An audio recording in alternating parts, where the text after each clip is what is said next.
नमस्कार दोस्तों, superfast series में आपका स्वागत है। तो चलिए आज हम फिर आप लोग के लिए जीके जीएस का ये 5वां टेस्ट सीरीज लेके आ गए हैं और इसमें टोटल 40 क्वेश्चन है, क्योंकि आपके बिहार बोर्ड एंट्रेंस में भी जीके से 40 क्वेश्चन पूछा जाता है। और इसमें हम जो भी क्वेश्चन सेट किए हैं आपके एग्जाम के पॉइंट ऑफ व्यू से बहुत ही इंपॉर्टेंट है।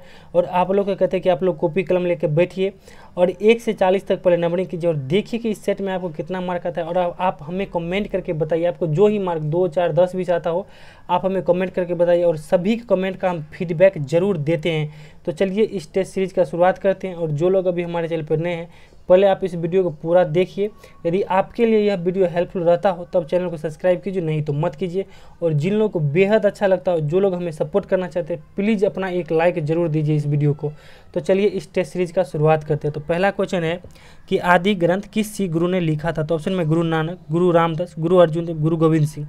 तो देखिए आदि ग्रंथ किस सिख गुरु ने लिखा था, तो गुरु अर्जुन देव ने लिखा था। अब एक्स्ट्रा फैक्ट में देख लेते हैं यहाँ से। देखिए सिख धर्म के संस्थापक जो है गुरु नानक है। अमृतसर शहर की स्थापना गुरु रामदास ने किया। गुरुमुखी लिपि का आविष्कार किसने किया था, गुरु अंगद ने किया था। और गुरु गोविंद सिंह जो है सिख धर्म के अंतिम गुरु हैं। और खालसा पंथ की स्थापना भी गुरु गोविंद सिंह ने किया। और गुरु गोविंद सिंह का जन्म जो है पटना में हुआ था। आपको सिख धर्म से इससे ज़्यादा क्वेश्चन नहीं पूछने वाला है, ठीक है। अब अगला क्वेश्चन है कि आधुनिक आवर्त सारणी में वर्गों की कुल संख्या कितनी है। तो ऑप्शन में 7, 9, 16, 18। तो देखिए आधुनिक आवर्त सारणी में जो है वर्गों की कुल संख्या 18 है। अब यहाँ से एक्स्ट्रा फैक्ट देख लेते हैं। आधुनिक आवर्त सारणी में जो है आवर्तों की कुल संख्या 7 है। अब देखिए आवर्त सारणी के उदर्ग स्तंभ को वर्ग कहते हैं और आवर्त सारणी के क्षैतिज स्तंभों को जो है आवर्त करते हैं, ठीक है। अब अगला क्वेश्चन है कि हीराकुंड बांध किस नदी पर अवस्थित है। तो ऑप्शन में कृष्णा, नर्मदा, चंबल, महानदी। तो देखिए हीराकुंड बांध जो है उड़ीसा में महानदी पर स्थित है। अब देखिए कृष्णा नदी पर जो है अलमाटी बांध है, नर्मदा नदी पर सरदार सरोवर बांध है और चंबल नदी पर जो है गांधी सागर बांध, राणा सागर और जवाहर सागर, ये तीनों बांध स्थित है। अब अगला क्वेश्चन देखते हैं कि भारतीय उच्चतम न्यायालय के न्यायाधीशों की नियुक्ति कौन करता है। तो ऑप्शन में राष्ट्रपति, मुख्य न्यायाधीश, प्रधानमंत्री, मंत्रिपरिषद। तो देखिए भारतीय उच्चतम न्यायालय के न्यायाधीशों की नियुक्ति जो है कौन करता है, राष्ट्रपति करता है। यानी सुप्रीम कोर्ट के न्यायाधीशों की नियुक्ति राष्ट्रपति करता है। अब देखिए राष्ट्रपति को उसके पद की शपथ कौन दिलाता है, तो सुप्रीम कोर्ट के मुख्य न्यायाधीश दिलाता है। अब देखिए प्रधानमंत्री की नियुक्ति कौन करता है, तो राष्ट्रपति करता है। और मंत्रिपरिषद की नियुक्ति कौन करता है, तो प्रधानमंत्री के कहने पर जो है राष्ट्रपति करता है। अब अगला क्वेश्चन है कि केंद्रीय तंबाकू अनुसंधान संस्थान कहाँ है। तो ऑप्शन में कोयम्बटूर, करनाल, राजमुंदरी, लखनऊ। तो देखिए केंद्रीय तंबाकू अनुसंधान संस्थान जो है ये राजमुंदरी में स्थित है। अब देखिए कोयम्बटूर में जो है केंद्रीय गन्ना अनुसंधान संस्थान है, करनाल में जो है राष्ट्रीय डेयरी अनुसंधान संस्थान है, लखनऊ में जो है राष्ट्रीय औषधि अनुसंधान संस्थान स्थित है। अब अगला क्वेश्चन है कि भूदान आंदोलन किसने प्रारंभ किया था। तो भूदान आंदोलन जो है ऑप्शन में है महात्मा गांधी, जयप्रकाश नारायण, विनोबा भावे, कोई नहीं। तो देखिए भूदान आंदोलन जो है विनोबा भावे ने प्रारंभ किया था, ठीक है। अब अगला क्वेश्चन है कि मोहनजोदड़ो कहाँ स्थित है। तो ऑप्शन में पंजाब, सिंध, गुजरात, बिहार। तो देखिए मोहनजोदड़ो जो है सिंध में स्थित है और जो कि सिंध अभी वर्तमान पाकिस्तान में स्थित है। अगला क्वेश्चन है कि मशरूम क्या है। तो ऑप्शन में कवक, पौधा, फल, जीवाणु। तो देखिए मशरूम जो है एक कवक है और सामान्यतः हम लोग जानते हैं कि सोयाबीन में सबसे ज़्यादा प्रोटीन पाया जाता है। नहीं, देखिए मशरूम में सबसे ज़्यादा प्रोटीन 40% से भी ज़्यादा पाया जाता है, ठीक है। अब अगला क्वेश्चन है कि ऋतुसंहार पुस्तक के लेखक कौन है। तो ऑप्शन में तुलसीदास, कबीरदास, कालिदास, वेदव्यास। तो देखिए ऋतुसंहार पुस्तक के लेखक जो है कालिदास। अब देखिए तुलसीदास जो है रामचरितमानस के लेखक है, बीजक के लेखक कबीरदास हैं और श्रीमद्भागवत के लेखक कौन है, वेदव्यास है, ठीक है। अब अगला क्वेश्चन देखते हैं कि मानस पशु विहार किस राज्य में स्थित है। तो ऑप्शन में उत्तराखंड, असम, राजस्थान, मध्य प्रदेश। तो देखिए मानस पशु विहार जो है असम में स्थित है। अब देखिए जिम कॉर्बेट नेशनल पार्क कहाँ है, उत्तराखंड में है। सरिस्का और रणथंभौर जो है राजस्थान में है। और कान्हा और पंचमढ़ी जो है राष्ट्रीय उद्यान कहाँ है, मध्य प्रदेश में। अब अगला क्वेश्चन है कि टेलीविजन का आविष्कार किसने किया था। तो ऑप्शन में है J L Baird, Louis Braille, Davy Waterman. तो देखिए टेलीविजन का आविष्कार जो है जेएल बेयर ने किया था। सेफ्टी लैम्प का आविष्कार किसने किया था, डेवी ने किया था। और फाउंटेन पेन का आविष्कार किसने किया था, वाटरमैन ने किया था, ठीक है। अब अगला क्वेश्चन है कि नारियल का खाने योग्य भाग होता है। तो ऑप्शन में गुदेदार पुष्पासन, भ्रूणपोष, एरियल, इनमें से कोई नहीं। तो देखिए नारियल का खाने योग्य भाग जो है भ्रूणपोष होता है। अब देखिए नाशपाती का खाने योग्य भाग क्या होता है? गुदेदार पुष्पासन। और लीची का खाने योग्य भाग क्या होता है? एरिल होता है। आप लोग जब कहते हैं गर्भवती महिला को जो है नारियल का पानी इसीलिए कहा जाता है पीने के लिए, क्योंकि नारियल में जो है भ्रूणपोष पाया जाता है। अब अगला क्वेश्चन देखते हैं। अगला क्वेश्चन है कि किस पौधे का फल भूमि के नीचे पाया जाता है? तो ऑप्शन में आलू, गाजर, मूंगफली, प्याज। तो देखिए इसमें दिया है कि किस पौधे का फल, तो इसका आंसर हो जाएगा मूंगफली। देखिए आलू भी मिट्टी के अंदर ही होता है, गाजर भी मिट्टी के अंदर होता है और प्याज भी मिट्टी के अंदर होता है, मगर नहीं, देखिए आलू जो है जड़ का रूपांतरित रूप है, गाजर भी जड़ का रूपांतरित रूप है और प्याज जो है तना का रूपांतरित रूप है। मगर मूंगफली देखिए जो फल होता है जिसे आप लोग बादाम कहते हैं, वह जो है मिट्टी के अंदर पाया जाता है, मगर ये एक फल है। अब अगला क्वेश्चन है कि भारतीय राष्ट्रीय गीत सर्वप्रथम कब गाया गया? तो ऑप्शन में 1886, 1896, 1906, 1911। तो देखिए भारत का राष्ट्रीय गीत जो है सर्वप्रथम 1896 में गाया गया था। और राष्ट्रीय गीत के लेखक कौन है? बंकिम चंद्र चटर्जी है। अब देखिए राष्ट्रीय गान जो की जनगण मन है वह जो है सर्वप्रथम कब गाया गया था? 1911 में। और इसके लेखक कौन है? रविंद्रनाथ टैगोर है। अब अगला क्वेश्चन है कि संपत्ति का अधिकार किस अनुच्छेद में है? तो देखिए अनुच्छेद 44, अनुच्छेद 123, अनुच्छेद 300 के क और अनुच्छेद 324। तो देखिए संपत्ति का अधिकार जो है पहले जब संविधान बना था तो मूल संविधान में जो है यह एक मौलिक अधिकार था, मगर फिर इसे हटा के जो है 44वां संविधान संशोधन द्वारा संपत्ति के अधिकार को एक वैधानिक अधिकार यानी कानूनी अधिकार कर दिया गया। और यह जो है संविधान के किस अनुच्छेद में? 300 के क में है। ठीक है। अब चलिए अनुच्छेद 44 में क्या है? सिविल संहिता है, समान नागरिक संहिता जिसे कहते हैं। 103 में क्या? अध्यादेश है। और 324 में क्या है? निर्वाचन आयोग है। अब चलिए अगला क्वेश्चन देखते हैं कि प्लासी की लड़ाई कब हुई थी? तो ऑप्शन में 1757, 1761, 1764, 1857। तो देखिए प्लासी की लड़ाई जो है 1757 में हुआ था। अब 1761 में देख लीजिए क्या हुआ था? पानीपत की तीसरी लड़ाई जो है 1761 में हुआ था। अब पानीपत की सभी लड़ाई देख लेते हैं। देखिए पहला जो हुआ था 1526 में, दूसरा हुआ था 1556 में और तीसरा हुआ है पानीपत की लड़ाई 1761 में। अब देखिए 1764 में क्या हुआ था? तो बक्सर का युद्ध हुआ था। और 1857 की क्रांति आप लोग जानते ही हैं। और इसमें देखिए कानपुर से इस क्रांति का नेतृत्व जो है नाना साहब ने किया था, मगर कानपुर से सैनिक का नेतृत्व किसने किया था? तात्या टोपे ने किया था। और झांसी से 1857 की क्रांति का नेतृत्व किसने किया था? रानी लक्ष्मीबाई। और अवध से जो है कौन किया था? आप लोग हमें कमेंट करके बताइएगा। ठीक है। और देखिए बिहार से किसने किया था? कुंवर सिंह ने किया था। अब चलिए लखनऊ से किसने किया था? तो बेगम हजरत महल किया था। ठीक है। अब चलिए अगला क्वेश्चन देखते हैं। अगला क्वेश्चन है कि सौर मंडल का सर्वाधिक गर्म ग्रह कौन है? तो ऑप्शन है बुध, मंगल, शुक्र, शनि। तो देखिए सौर मंडल का सर्वाधिक गर्म ग्रह जो है कौन है? शुक्र है। अब ये भी जान लीजिए कि जब हम लोग जान लिए कि सौर मंडल का सर्वाधिक गर्म ग्रह शुक्र है, तो सबसे ठंडा ग्रह भी तो होगा, तो सबसे ठंडा ग्रह कौन है? अरुण है। ठीक है। अब देखिए बुध जो है सौर मंडल का सबसे छोटा ग्रह है, लाल ग्रह जो है मंगल को कहते हैं, और शनि ग्रह में जो है वलय पाया जाता है। ठीक है। अब अगला क्वेश्चन है कि गारो, खासी और जयंतिया पहाड़ियाँ किस राज्य में है? तो ऑप्शन है मेघालय, मणिपुर, त्रिपुरा, असम। तो देखिए गारो, खासी और जयंतिया पहाड़ियाँ जो है मेघालय में है। और यह द्रोगा में पूछा गया क्वेश्चन भी था कि नोकरेक पर्वत जो है, नोकरेक पर्वत शिखर जो है किस पहाड़ पर है? तो इस कौन था? खासी पहाड़िया। अब चलिए अगला क्वेश्चन देखते हैं कि किसे काला कानून कहा जाता है? तो ऑप्शन में मार्लिमेंटो सुधार, रोलेक्ट एक्ट, बंगाल विभाजन, कोई नहीं। तो देखिए काला कानून जो इसमें से रोलेक्ट एक्ट को कहा गया है, जो कि 1919 में आया था। बिना दलील बिना अपील का कानून कहा गया था इसे। ठीक है। अब अगला क्वेश्चन देखते हैं कि ओजोन परत का क्षरण किसके कारण होता है? तो ऑप्शन में ऑक्सीजन, नाइट्रोजन, क्लोरोफ्लोरोकार्बन, ब्यूटेन। तो देखिए ओजोन परत का क्षरण जो है क्लोरोफ्लोरोकार्बन यानी CFC के कारण होता है। ठीक है। अब अगला क्वेश्चन है कि पश्चिम बंगाल के राज्यपाल कौन है? तो ऑप्शन में रमेश बैस, भगत सिंह कोश्यारी, जगदीप धनखड़, आनंदीबेन पटेल। तो देखिए पश्चिम बंगाल के राज्यपाल जो है जगदीप धनखड़ है। आप इसे कैसे याद रख सकते हैं? देखिए भारत में सबसे ज़्यादा धान कहाँ होता है? पश्चिम बंगाल में होता है। तो पश्चिम बंगाल में धान से आप धनखड़ याद रख सकते हैं। ठीक है। अब देखिए रमेश बैस कहाँ के हैं? झारखंड के राज्यपाल हैं। भगत सिंह कोश्यारी महाराष्ट्र के हैं। और आनंदीबेन पटेल जो है उत्तर प्रदेश का राज्यपाल है, मगर इनको अतिरिक्त प्रभार मध्य प्रदेश का भी है। अब अगला क्वेश्चन है कि बिहार के किस जिला का साक्षरता सबसे अधिक है? तो ऑप्शन है पटना, रोहतास, शिवहर, समस्तीपुर। तो देखिए बिहार के जो है रोहतास जिला का साक्षरता दर सबसे अधिक है। ठीक है। अब चलिए अगला क्वेश्चन देखते हैं कि आपातकाल कहाँ से लिया गया है? तो ऑप्शन है ब्रिटेन, जर्मनी, अमेरिका, रूस।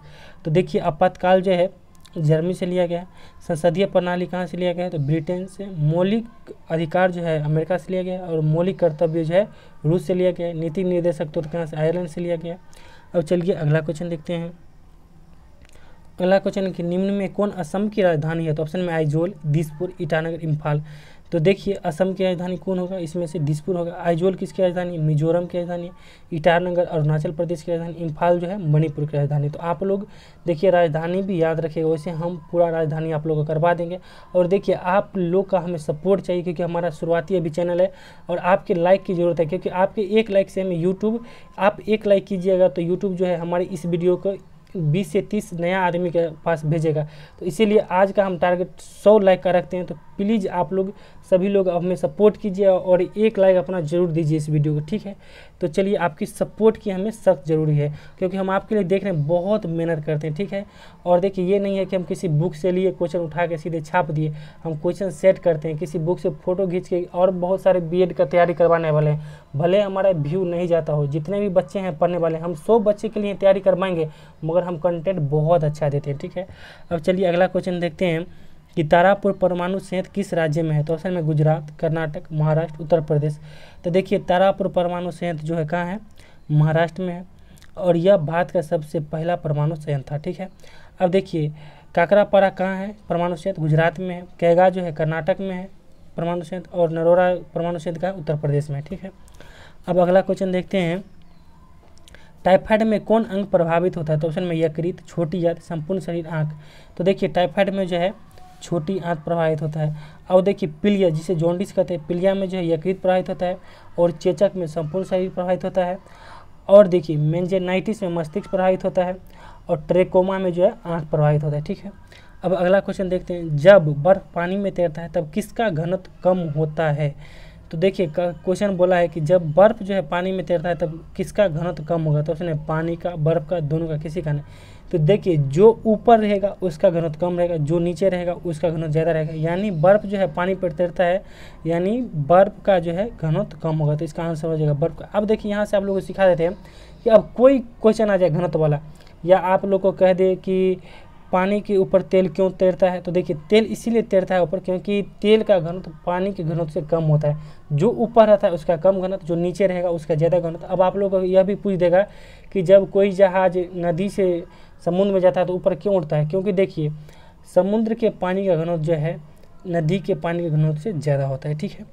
तो अब आप लोग यहाँ से एक भी क्वेश्चन मिस नहीं कीजिएगा, ठीक है। अब अगला क्वेश्चन देखते हैं कि 1857 की क्रांति में झांसी से इस क्रांति का नेतृत्व किसने किया, तो ऑप्शन में नाना साहब, वीर कुंवर सिंह, रानी लक्ष्मी, लियाकत अली। जैसा कि इससे पहले भी हम अभी बता चुके हैं कि 1857 क्रांति में झांसी से इस क्रांति का नेतृत्व किसने किया था, रानी लक्ष्मीबाई। नाना साहब जो है कानपुर से किया था, वीर कुंवर सिंह जो है हमारे बिहार से किए थे, लियाकत अली जो है इलाहाबाद से इस क्रांति का नेतृत्व किया था। अब अगला क्वेश्चन है कि भारत के प्रधानमंत्री बनने के लिए न्यूनतम कितनी उम्र चाहिए, तो ऑप्शन में 20 वर्ष, 25 वर्ष, 30 वर्ष, 35 वर्ष। तो देखिए भारत के प्रधानमंत्री बनने के लिए न्यूनतम उम्र जो है 25 वर्ष चाहिए, और राज्यसभा के सदस्य बनने के लिए 30 वर्ष न्यूनतम उम्र चाहिए, और राष्ट्रपति या राज्यपाल बनने के लिए न्यूनतम उम्र कितना चाहिए, 35 वर्ष चाहिए, ठीक है। और देखिए पंचायत में कोई प्रतिनिधि बनने के लिए न्यूनतम उम्र कितना चाहिए, 21 वर्ष चाहिए, ठीक है। अब अगला क्वेश्चन है कि भारत के प्रथम प्रायोजित सीरियल कौन है, तो ऑप्शन में हम लोग, तुम लोग, सास बहू, अफसर बिटिया। तो आप लोग तो ज़्यादा सास बहू और अफसर बिटिया ये सब, तारक मेहता का उल्टा चश्मा देखते होंगे, खासकर लड़की लोग ज़्यादा ये सब सीरियल देखती हैं। मगर देखिए भारत के प्रथम प्रायोजित सीरियल जो है हम लोग होगा, ठीक है।